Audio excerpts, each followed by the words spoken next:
sayang. Masak apa tu? Hari ni kita masak bihun sup version bujang yang sedap dan senang nak buat dekat rumah. So, mula kita panaskan minyak, tumiskan 4 sekawan sampai dia naik bau. Lepas tu masukkan bawang besar, bawang putih, halia dan kita tumiskan sampai dia naik bau dan warna golden. Boleh masukkan ayam dan fish cake, sebut lada hitam.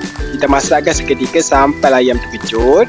Masukkan carrot dan cili padi ikut atas kepedasan. Masukkan air dan masakkan sampai dia mendidih. Lepas tu kita boleh masukkan batang sawi, masukkan kobis, lada sulah sedikit, perasakan dengan garam dan masakkan seketika sampai sayur terlembut.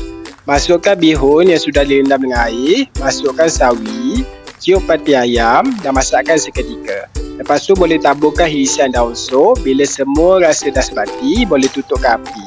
Akhir sekali boleh taburkan bawang goreng dan hidangkan bersama sambal kicap.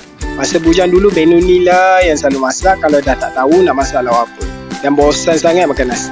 Sebab bihun sup ni mudah sangat nak buat, cepat dan tak perlukan banyak bahan dan sedap sangat bila makan time panas-panas. Jom makan!